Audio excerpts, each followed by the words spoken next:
Artisans of animation in Swift, it's Prof G, and in this lesson we're going to kick up the UI in our Dungeon Dice app by learning how to build a text flip animation using Swift UI's withAnimation statement coupled with the rotation 3D effect command.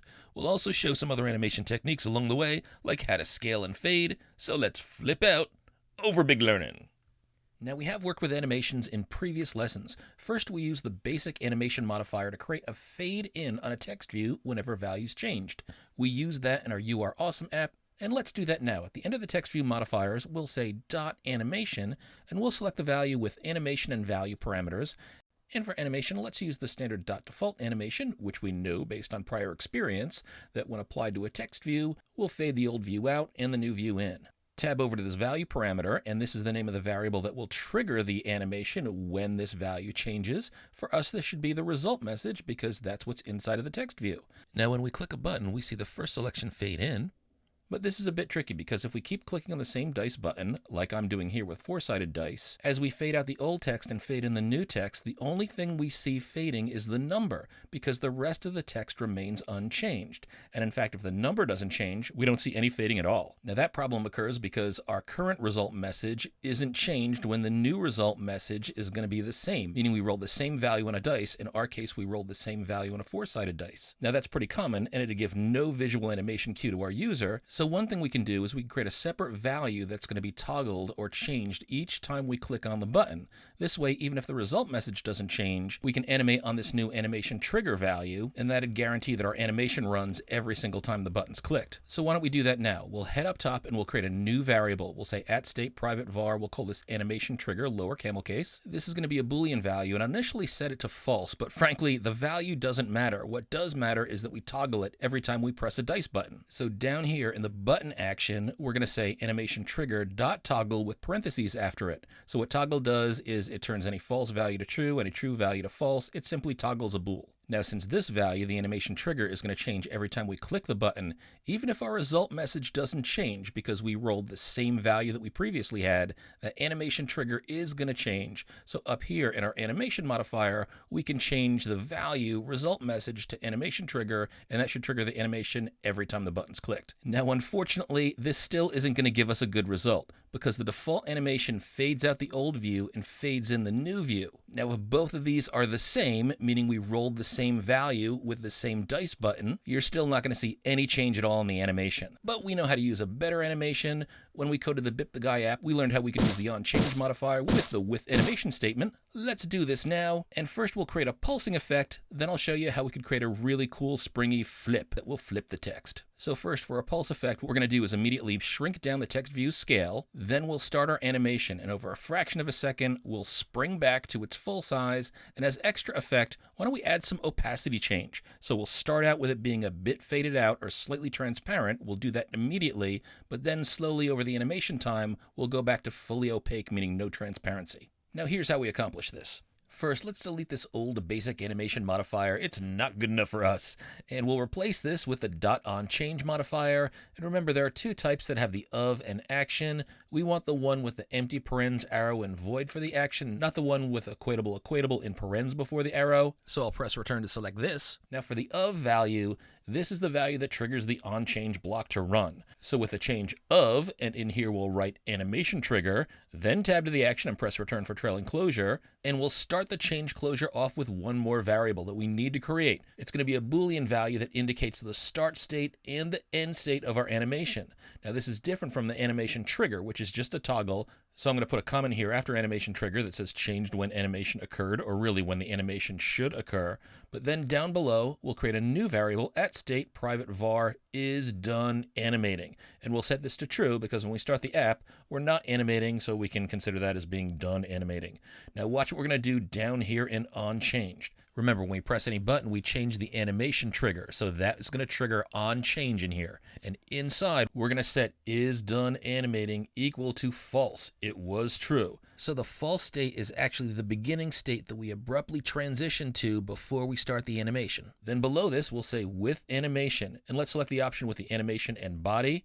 And now let's skip the actual animation type for now. We'll perform some type of animation in here, but for now let's tab over to the body and press return for trailing closure. But inside the curlies we're going to say is done animating equals true.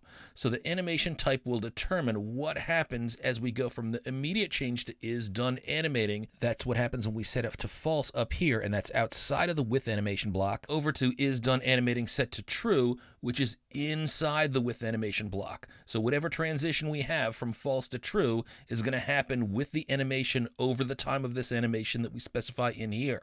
Now first, let's show how the animation should change things. As we animate, let's change the size and the transparency of our text view. First, we'll jump to small right away, and then we'll animate with the standard animation to a larger size. So in order to do that, under multi-line text arrangement, we're going to add a dot scale effect modifier, select the option with scale, and for the scale in here, we're going to enter a ternary operator. Remember, that's going to be true or false, and to get the true or false value, we'll say is done animating, a Boolean value, which is either true or false. After is done animating, we say question mark. If is done animating is true, then set the scale to its full size, which is 1.0. So we multiply the size by 1.0, it's its original size. But colon, after the colon, is what we do if it's false. And if it's false, we'll set the scale effect to 0.6. We'll shrink it down to 60% of its size. Now for extra goodness, let's also animate the opacity, which is the transparency. Opacity of 1.0 is fully opaque, not transparent at all. Opacity of 0.0 is fully transparent, not opaque at all. So if we add dot opacity down below here, code completion says sets the transparency of this view, press return, and for dot opacity, we're going to add in a ternary operator again, is done animating. Question mark, what do we do if it's true? Well, we'll set this to 1.0. We should be fully opaque, not transparent at all. But if it's false, colon, then we'll set opacity to 0.2. So during the course of whatever animation we set, we immediately jump to opacity of 0.2, pretty transparent, as soon as we change that is done animating to false. So now what animation should we use? Well, why don't we put in dot default for starters and click away. And notice what happens. With each click, we immediately drop to false conditions, which is scale effect is 0.6, small, and opacity of 0.2, faded. But during the course of the standard animation effect, and it doesn't say here, but I'm pretty sure that the duration of the standard animation in iOS is 0.35 seconds. So over 0.35 seconds, we go from 0.6 scale to 1.0 scale and 0.2 opacity to 1.0 opacity, no transparency at all. That's what we're seeing with each click. But that's not cool enough for us. So let's use a different type of animation, a spring, to get some bounce in there. So we'll change the dot default to dot spring. And why don't we select the option with response and damping fraction? I'll type the first few letters of both of those parameters so that they're selected. See how they're highlighted in code completion. Then press return. And for the response, I'll say 0.3. So it'll take 0.3 seconds to process the animation.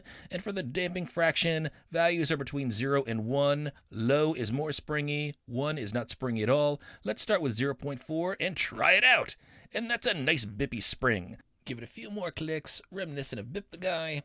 Let's change the damping fraction to 0.1, and ooh, that's very springy. And let's go to 0.8, and that's not very bouncy at all. So let's go back to 0.4, and well, that's cool. But we've already done this kind of bip bouncy springy effect. Now let me show you how we can achieve a flip effect on the text, where it looks like the text is rotating along its horizontal axis. And we remember from iOS geometry that the horizontal axis is the x-axis.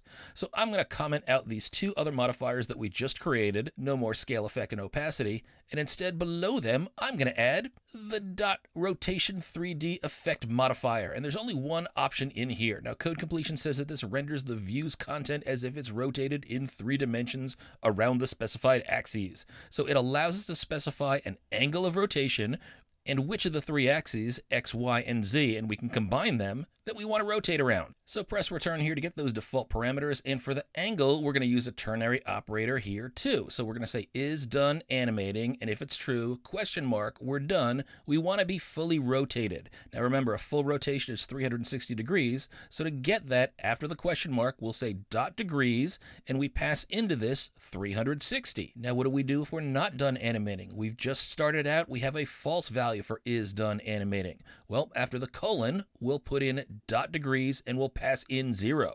So if we start at 0 and then we go to 360 degrees, that should create a complete rotation, a complete flip.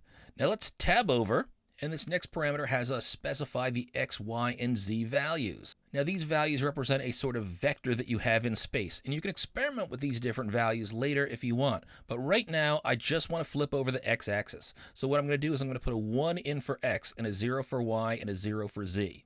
And now the moment of truth. Let's click those buttons and watch that flip, and hey, look at that. That is ultra cool. It sort of looks like the flippy schedule marquees that you see in a train station.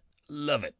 Now there are a lot of different animations, and we could even use different types of springs. So why don't I show you one more? It's called the interpolating spring. So let's replace our standard spring. We'll highlight it, delete it, and we'll say dot interpolating spring.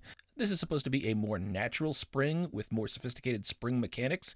You can decide which one you like better. But as we enter dot interpolating spring in here, we get a lot of different options. And I'm going to select this one down here with duration and bounce, although they're both grayed out. They're optional parameters. Now you can read the code completion in here. It's sort of tough to figure out what's really going on, but if you experiment, you'll find out more, and the documentation can definitely help you better understand and how to tweak the physics here. Now I want the duration and bounce parameters. So I'm going to enter the first few letters for both of those. Those two are highlighted. I'm going to press return, and I'm going to set my duration to 0.6. So I'm going to make it twice as long as we had it before. So it's going to be 0.6 seconds for the full animation to take place. And for bounce, I'll stick with 0.4. And let's try this out. Nice! And again, this looks subtly different. Either one is a significant improvement over what we had before. Love it. I'm going to delete the scale effect and the opacity modifiers that I commented out earlier, but Swifter, we expanded your knowledge of animations with the withAnimation statement, which you'd learned previously, but now we've got new animations in here. Specifically, we use the rotation 3D effect. Feel good about your increasingly animated Swiftiness, and in the next lesson, we'll learn some more advanced refactoring techniques. Be sure to drop a like, post on the socials if you want a chance to get a super cool laptop sticker, and continue to hack.